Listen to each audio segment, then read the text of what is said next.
You can bet Judicial Watch is going to continue because we love America.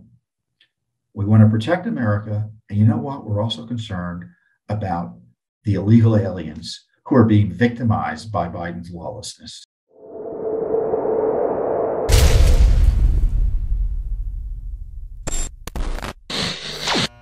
First up, obviously, though, is the current crisis on the border, which is the invasion by illegal immigrants, essentially caused by Biden's lax border policies. By lax, I mean having virtually no security at the border. Almost 15,000 migrants, almost all of whom were there illegally, came to Del Rio, Texas, and created a humanitarian crisis. And the crisis resulted in negative news coverage for the Biden administration until there was there was video of ICE agents or Border Patrol agents on horseback trying to defend our land and try to maintain law and order down there.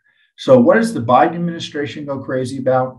Not the lawlessness that led to this humanitarian crisis, not the lawlessness that has led to potentially thousands of illegal immigrants, again, being able to enter the United States, despite the laws to the contrary. They start attacking law enforcement. So that's where we stand on the rule of law and Joe Biden. If you defend the rule of law, you come under attack. And, imagine being a Border Patrol agent, being put in and other, and they had state officials down there too. Texas had law enforcement show up to kind of create a wall of cars to make up for the lack of the federal government's willingness to defend Texas against that invasion. But imagine being put in this untenable situation and having folks of the likes of Kamala Harris and Joe Biden, who I don't believe has even been near the border recently, smear your law enforcement operation and essentially equate you to slavery, slave traders, slave owners. It's the worst of the worst in terms of anti-law enforcement rhetoric coming from the White House. And what is Congress going to do about it? Nothing. I guarantee you they're going to do nothing because it's controlled by the left. And so it's up to groups like Judicial Watch to expose the truth of what went on. So you can bet we already have Freedom of Information Act requests pending on the most recent iteration of the border crisis that is undermining our sovereignty and could destroy our country. And of course, on top of that, we already have lawsuits and information that we're pursuing through the Freedom of Information Act and the federal courts coming out. And along those lines, we had new information come out concerning the sexual and physical abuse of unaccompanied minors, where you have unaccompanied minors coming across the border. And by minors, obviously, that's an elastic phrase. Anyone, because it's hard to check the age of these folks sometimes because of lack ID and other background information. But it's led to, and you remember the pictures that we're not allowed to even see anymore on the media, these overcrowded shelters or temporary way stations as these minors were shuttled or processed and then shuttled to the endpoints of the human trafficking operation that were the victims of. And by the way, shuttled by your tax dollars. So, take a step back. The Biden administration, by not only collapsing our border defenses, but also allowing illegal immigrants to cross the border and then allowing them to go forward, and in some cases flying them or giving them bus passes, you name it. They are part and parcel of a human trafficking operation, most significant and largest human trafficking operation, I would argue, in American history. Never before has there so many people been trafficked, and in this case, with the help of the Biden administration. And of course, when you have that epic lawlessness, there are all sorts of ancillary, I wouldn't say ancillary in a way to minimize it, but concurrent lawlessness that goes with it. So with human trafficking, you have sexual predation, you have other criminal activity taking place, including drug trafficking and things like that. And of course, the other crimes that supposedly are victimless that result in people's properties, lives, and other issues being put at risk by aliens who are unlawfully present who go on to commit additional crimes. But those of us who support law enforcement, those of us who support the rule of law, those of us who support a strong border that allows lawful activity to take place and protects us from unlawful activity and people coming across illegally, we are on the side of human rights. We are on the side of civil rights because, as I said, this human trafficking results in all sorts of abuses of those participating, and specifically the minors who are being trafficked. And accordingly, Judicial Watch had sued for records back in, I guess it was earlier this year. We filed the Health and Human Services, which handles once these refugees or alleged refugees or unaccompanied children come across, they are handled by HHS. And we ask for all summaries from the individual case files of reports of physical and or sexual abuse or assault of unaccompanied alien children under the care of HHS, its sub-agencies, and or VOLAGs. And these are voluntary agencies. These are nonprofits that are giving your tax dollars to help care for these individuals. And other records reflecting, data documenting any abuses of the children. And we receive records that show sexual and physical abuse of the unaccompanied minors. And we just got a spreadsheet, I think, of 1 month's worth of records that, as best I recall, well, I don't need to recall because I'm reading it right here, lists 33 sexual abuse allegations involving UACs, unaccompanied children, in 1 month, between the month of January 21st, 2021, when the president took office, to February 26, 2021. These incidents seem to be tied to voluntary agencies, as I said, these nonprofits that are in the business of spending taxpayer money to help illegal aliens smuggle children across the border. And they're contractors for the federal government.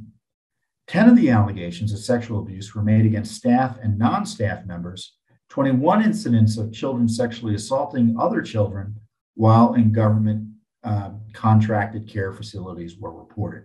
Now, we didn't get any details about the attacks, but it lists each attack, and I could go through each attack, but sexual abuse, staff in USC, sexual abuse, staff in USC, sexual abuse, staff and other, sexual abuse, UAC and USC. It goes on and on and on. And then later we received documents, or it says in this batch, we also received documents. There was a shelter in Baytown, Texas, a USC, an unaccompanied child, UAC, reported that another, a 17-year-old boy from Guatemala, had been punched with a closed fist in his ribcage by his roommate while the victim was lying down. The victim of the alleged attack did not want to discuss it with shelter officials. The report notes the minor was moved to another room to ensure the other minor's safety. So they moved, I guess, the violent criminal out of the room and put him in another part of the facility. The follow-up questions in the report: was the incident investigated? Was it reported to CPS, Child Protective Services, I presume? And was it reported to the local law enforcement? We're all answered no. So you have criminal activity, criminal assaults of children, in this case, 17-year-old children, put quotes around children there, taking place and no follow-up. This is what the documents report to us. So these documents show that not only are there shocking reports of sexual abuse occurring in shelters for unaccompanied children, but that there is violence amongst the UACs themselves. It is no surprise that the Biden administration's enabling of human trafficking has resulted in the violence and the abuse of children. So if you oppose violence and sexual abuse of children, you want the border to be controlled. If you don't care about it, this is a foreseeable and almost a predictable consequence of the lawlessness that you allow, as the Biden administration is allowing. And, I think it's because in many ways it's a political question because it's a political process, but this is the sort of thing for which impeachment's made. either Mayorkas and or Joe Biden. What happened with what you saw with those largely Haitian immigrants, who, by the way, didn't come from Haiti? They came from South America, and they traveled up like the other caravans that had come up previously. So it wasn't like it was a surprise to anyone, or it shouldn't have been if it was competently run. But this is the same administration that surrendered to the Taliban in Afghanistan, created a catastrophe in Kabul that led to the 13 Americans being needlessly killed in a terrorist attack that I think Biden is, in my view, personally responsible for. And on top of that, the same administration gives us what, in my view, was a similar scene under that bridge in Del Rio, Texas. So if not impeachment for that, what? And and I'm not even talking about investigations over his criminal conduct as it relates to Hunter Biden. But there's more than enough reason to begin an impeachment inquiry. Let's talk about impeachment. But of course, Democrats aren't going to do that. But that's what leadership's for. So I'm daring to say it, and there are a few members of Congress who are interested in doing it. But the Republican leadership is failing the American people in not highlighting this crisis sufficiently and not doing everything available to it under our constitutional system, available to them under our constitutional system, to rein Biden in and reassert the rule of law on the border and elsewhere. And if I were in Texas, and if I were in states around Texas, and frankly, even because every town's a border town, all these refugees, migrants, illegal aliens, whatever you want to call them, they're being sent all over the country. And in the border, it's an invasion. When you have millions of people crossing the border, it's an invasion. And states have a constitutional right, and frankly, a God-given one, in my view, to defend their states against invasion, especially when the feds don't want to do it. It's in the Constitution. You can look it up. So the border should be secured either by the feds or the states. It's good reason to do it. But this is what Judicial Watch is doing.